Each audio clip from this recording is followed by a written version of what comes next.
پھر اسلم بھروانہ صاحب شہید ہیں جو مکرم مہر راجہ خان بھروانہ صاحب کے بیٹے ہیں تھے۔ شہید مرحوم کے والد صاحب نے حضرت مسلم موعود رضی اللہ عنہ کے دور میں بیعت کی۔ جھنگ کے رہنے والے تھے۔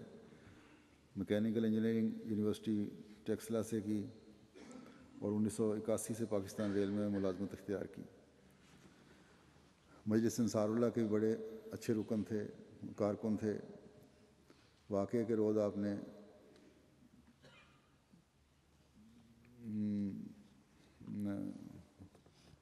عام طور پر کھڑے ہو کے اعلانات کیا کرتے تھے مسجد میں۔ اس وقت بھی اعلان کر کے فارغ ہوئے تھے خطبے سے پہلے۔ شہادت کے وقت ان کی عمر 59 سال تھی۔ ان کی شہادت بھی دارالذکر میں ہوئی ہے۔ نسیم مہدی صاحب اور پروازی صاحب کے یہ برادر نسبتی تھے، بہنوئی تھے، اور مولوی احمد خان نسیم صاحب ان کے خسر تھے۔ پاکستان ریل میں میکینیکل انجینئرنگ میں چیف انجینئر تھے اور 20ویں گریڈ کے افسر تھے، اور 21ویں گریڈ کے لیے فائل جمع کروائی ہوئی تھی اور چند روز میں ان کی ترقی ہونے والی تھی، لیکن اللہ تعالیٰ نے وہ عظیم رتبہ ان کو عطا فرمایا ہے جس کے سامنے ان گریڈوں اور ان ترقیوں کی کوئی حیثیت نہیں۔ ان کے بارے میں ڈیوٹی پر موجود ایک خادم نے بتایا کہ مکرم اسلم بھروانہ صاحب کو تہہ خانے میں بھجوانے کی کوشش کی گئی، مگر انہوں نے انکار کر دیا اور کہا کہ میں یہیں رہوں گا، آپ دوسروں کو تہہ خانے میں لے جائیں، اور خود ہال سے باہر سین میں نکلے تاکہ دوسروں کی خبر گیری کر سکیں۔ جب دروازہ کھولا تو سامنے کھڑے دہشت گرد نے پہ فائرنگ کر دی۔ شہید مرحوم اہم جماعتی عہدوں پر فائز رہے۔ سابق قائد علاقہ راولپنڈی اور لاہور کے علاوہ سیکٹری تربیت نومبائن، سیکٹری جائیداد لاہور، قبرستان ہانڈو گجر میں لاہور کا اس کے نگران، بہت اخلاص سے دن رات محنت کرنے والے تھے اور بہت بہادر انسان تھے۔ جب کوئٹے میں بسلسلہ ملازمت تعینات تھے تو ضیاء الحق اس وقت صدر پاکستان تھے، ان کی آمد پر ریلوے آفیسر ہونے کی وجہ سے ان کو آگے سیٹ ملی۔ جب وہاں جو بھی فنکشن تھا اس میں آگے بیٹھے ہوئے تھے پہلی لائن پہ، اور وہاں ان دنوں میں کلمے کی مہم بھی چل رہی تھی، مطلب احمدیوں کو منع کیا تھا، نیا نیا آرڈیننس آیا تھا، انہوں نے کلمے کا بیج لگایا ہوا تھا، آگے بیٹھ گئے آ کے۔ تو گورنر نے ان کو پیغام بھیجا کہ آپ یا تو پیچھے چلے جائیں یا کلمے کا بیج اتار دیں۔ تو انہوں نے جواب دیا کہ نہ تو میں کلمے کا بیج اتار سکتا ہوں اور نہ ڈر کی وجہ سے پیچھے جا سکتا ہوں، آپ اگر چاہیں تو مجھے بے شک گھر بھیج دیں، یعنی فارغ کر دیں نوکری سے۔ بہرحال ڈٹے رہے۔ جس طرح کے ابتلا کے دور میں لاہور کے قائد علاقہ رہے ہیں اور حالات کے پیش نظر احمدی نوجوانوں کو ڈیوٹی کے لیے ہمیشہ انہوں نے تیار کیا، خود بھی لمبے عرصے تک گیٹ پر ڈیوٹی دیتے رہے۔ بہت مدد کرنے والے اور خلق کرنے والے انسان تھے۔ شہید مرحوم کی اہلیہ بیان کرتی ہیں کہ خلافت اور جماعت سے عشق تھا، جماعتی کام کو ترجیح دیتے تھے، زندگی وقف کرنے کی بہت خوشی تھی، ریٹائرمنٹ کے بعد زندگی وقف کی تھی، اور صحت کا خیال اس لیے رکھتے تھے کہ میں وقف کیا ہوا ہے اور جماعت کے کام آ سکوں۔ با جماعت نماز کے پابند اور دیانتدار بھی تھے افسر، اس لیے بہت عزت کی جاتی تھی ان کی ہر جگہ۔ جب تعلیم حاصل کر رہے تھے یہ تو جماعتی طور پر ان کا خرچ اٹھایا جاتا تھا، اس لیے باقاعدگی سے کفالت یتامہ میں چندہ ادا کیا کرتے تھے، یتامہ کی طرف سے خرچ اٹھایا جاتا تھا ان کا۔ اس کے علاوہ دیگر چندہ جات میں بڑا بڑھ چڑھ کے حصہ لیتے تھے۔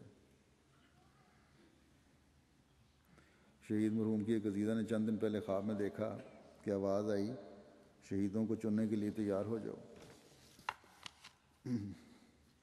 کچھ میں نے بھی دیکھا ہے ان کو، بڑی عاجزی سے کام کرنے والے تھے، اور مرکزی کارکنان جس لیول کا بھی کارکن ہو اس کی بڑی عزت کیا کرتے تھے۔ اللہ تعالیٰ ان کے درجات بلند فرمائے۔ اشرف بلال صاحب شہید ابن مکرم لطیف صاحب،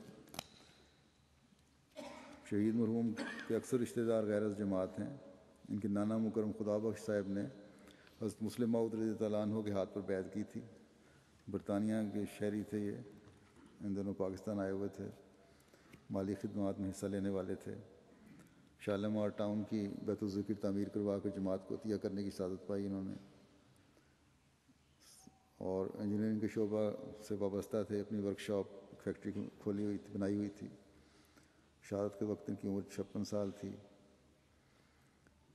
اور اللہ تعالیٰ سے جماعتی خدمات سیکٹری طریقہ جدید وغیرہ کے طور پر بھی اور انجام دے رہے تھے۔ دارالذکر میں ان کی شہادت ہوئی ہے۔ موسی تھے۔ ان کے بائیں کندھے کے پیچھے سے گولی لگ کر سامنے دل سے نکل گئی تھی، اور مضبوطی سے انہوں نے ہاتھ جسم کے قریب کر کے جیب میں ڈالا اور ڈرائیور کو فون کیا کہ مجھے گولی لگی ہے لیکن کسی کو بتانا نہیں ہے۔ اسی طرح ایک گولی ان کی گردن پر بھی لگی۔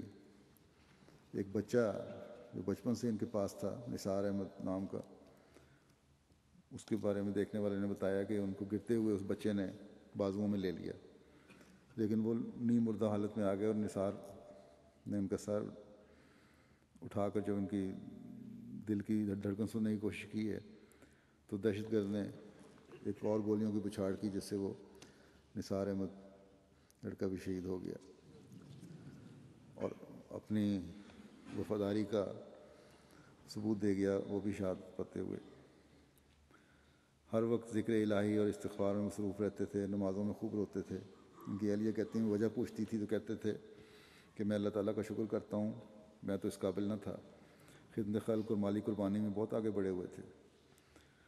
ہر ماہ کئی لاکھ روپیہ خدمت خلق کے لیے خرچ کر دیتے تھے۔ ایک فری ڈسپینسری چلا رہے تھے، بہت سے لوگوں کو ماہانہ خرچ دیتے تھے۔ جو کوئی بھی ان کے پاس آتا مدد کے لیے تو کہتے کہ اب کسی اور کے پاس نہیں جانا، میرے سے لیا کرو۔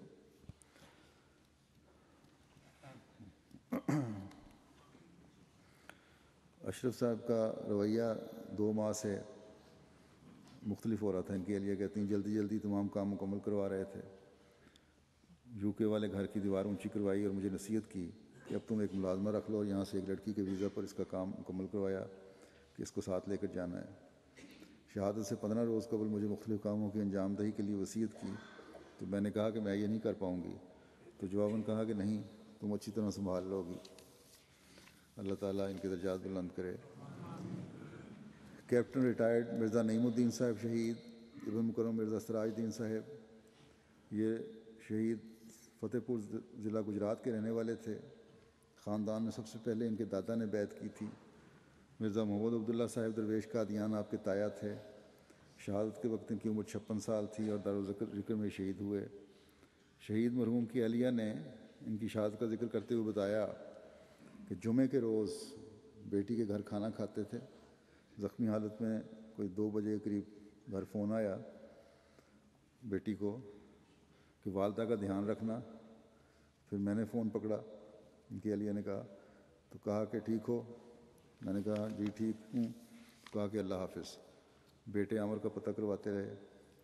2 افراد کو فوجی نقطہ نظر سے جان بچانے کے طریقے بتائے، جس سے بفضل تعالیٰ وہ دونوں محفوظ رہے۔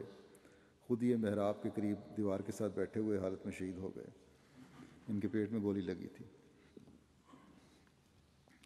اس سانحے میں ان کا بیٹا عامر نعیم بھی زخمی ہوا ہے۔ اللہ تعالیٰ اسے شفائے کاملہ عطا فرمائے۔ ان کی اہلیہ کہتی ہیں کہ ہمارے دونوں خاندانوں میں ہماری ازدواجی زندگی ایک مثال تھی۔ 5 بیٹیاں پیدا ہوئیں اور ہر بیٹی کی پیدائش پر یہ کہتے تھے کہ رحمت آئی۔